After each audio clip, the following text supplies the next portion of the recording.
Hi, നമസ്കാരം. ഞാനൊരു video ചെയ്തിട്ടിപ്പോൾ ഒരാഴ്ച മുകളിലായി.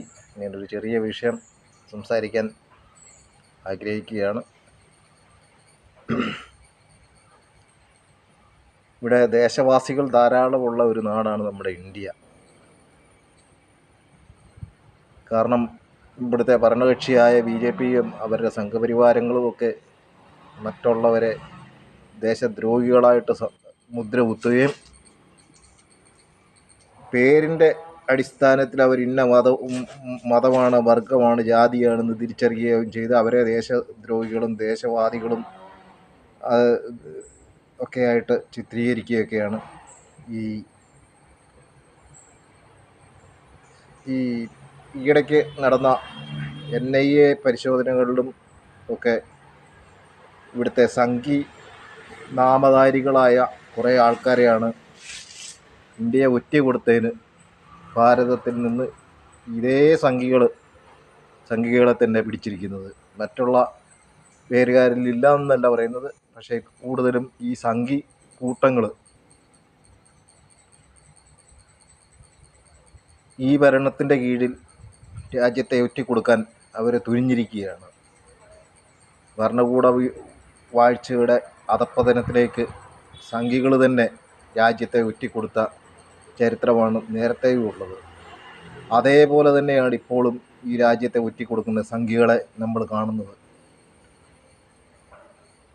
ഒരു ബ്ലോഗർ സംഘി ഇവിടെ ഇന്ത്യയെ പാകിസ്ഥാൻ ഒറ്റിക്കൊടുത്തു. അതുപോലെ തന്നെ ഉന്നത ഉദ്യോഗത്തിലിരിക്കുന്ന സംഘികൾ മൊത്തം ഇന്ത്യയെ ഒറ്റിക്കൊടുക്കുകയാണ്. അപ്പം ഈ ഭരണത്തെ സംഘികൾക്ക് പോലും വിശ്വാസമില്ല. അതാണ് നമ്മുടെ കാഴ്ചപ്പാടിൽ കണ്ടുവരുന്നത്. എന്തു വന്നാലും ദേശവാസികൾ രാജ്യദ്രോഹികളും ഒക്കെ ആയിട്ട് പരിണമിക്കുന്നുണ്ട്. ദേശസ്നേഹം കൂടി പാകിസ്ഥാന് അല്ലെങ്കിൽ മറ്റ് രാജ്യങ്ങൾക്കൊക്കെ നമ്മുടെ ഇന്ത്യയെ ഈ സാമൂഹ ദ്രോഹികൾ ഒറ്റിക്കൊടുത്തത്. അവരെന്നും അന്നും സ്വാതന്ത്ര്യം കിട്ടുന്നതിന് മുമ്പും ഈ സാമൂഹ്യ ദ്രോഹികൾ ഇന്ത്യക്ക് ഭാര്യയായിരുന്നു. ഇപ്പം അവർക്ക് സ്വാതന്ത്ര്യം കിട്ടിയതിന് ശേഷം അവർ ഇന്ത്യക്ക് ബാധ്യതയായിട്ടിരിക്കുകയാണ്. ഈ സംഘിക്കൂട്ടങ്ങൾ എന്ന് നന്നാകുമെന്നറിയത്തില്ല. സംഖ്യ ഞാൻ ഉദ്ദേശിക്കുന്ന അവർ ഏത് നാമധാരികളെയാണ് പേരിൻ്റെ അടിസ്ഥാനത്തിൽ രാജ്യദ്രോഹികളെന്നും വിഘടനവാദികളെന്നും ഒക്കെ വിളിക്കുന്ന അതേ ആശയത്തിൽ തന്നെയാണ് ഞാൻ ഈ സംഖ്യകളെന്ന് പറയുന്നത്. കാരണം എനിക്ക് അവർ സംഖ്യകളാണോ, മിത്രങ്ങളാണോ, ശത്രുക്കളാണ് എന്തുമായാലും. കാരണം രാജ്യത്തെ ഒറ്റിക്കൊടുത്തവരെ നമ്മളേതായാലും മിത്രങ്ങളെന്ന് പറയത്തില്ല. പക്ഷെ പേരിൻ്റെ അടിസ്ഥാനത്തിലാണ് ഞാൻ ഈ പറയുന്നത് സംഖ്യകളെന്ന്.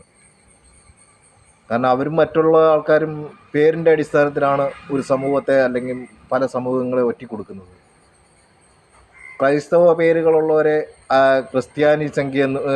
ക്രിസ്ത്യാനി മതവാദികളെന്നും മുസ്ലിം നാമധാരികളായ പേരുകളുള്ളവരെ ഇസ്ലാം ഭീകരവിരുദ്ധരെന്നൊക്കെ പറയുമ്പം ഈ ഹൈന്ദവ പേരുകളുള്ളപ്പം നമുക്കങ്ങനെ പറയാൻ പറ്റുള്ളൂ ഈ കാലത്ത്. അപ്പം ഇതൊരു സംഘിക്കൂട്ടമാണ്. നമ്മൾ രാജ്യം തിരിച്ചു തന്നെ പിടിക്കണം എന്നാണ് ഞാൻ ഈ ചെറിയൊരു വീഡിയോയിൽ പറയുന്നത്. സംഘികളെ സൂക്ഷിക്കുക. സംഘി രാജ്യത്തെ ഒറ്റിക്കൊടുക്കുകയാണ്. പണ്ടും ഇതൊക്കെ തന്നെയായിരുന്നു നടന്നത്. രാജ്യത്തെ ഒറ്റിക്കൊടുത്തവരാണ്.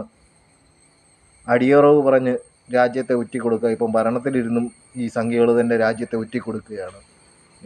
നമ്മൾ ധീരതയോടെ അതിനെ മറികടന്നില്ല എങ്കിൽ നമ്മുടെ രാജ്യം ഇനിയൊരു 10 വർഷം കൂടെ നിലനിൽക്കുമെന്ന് തന്നെ സംശയമാണ്.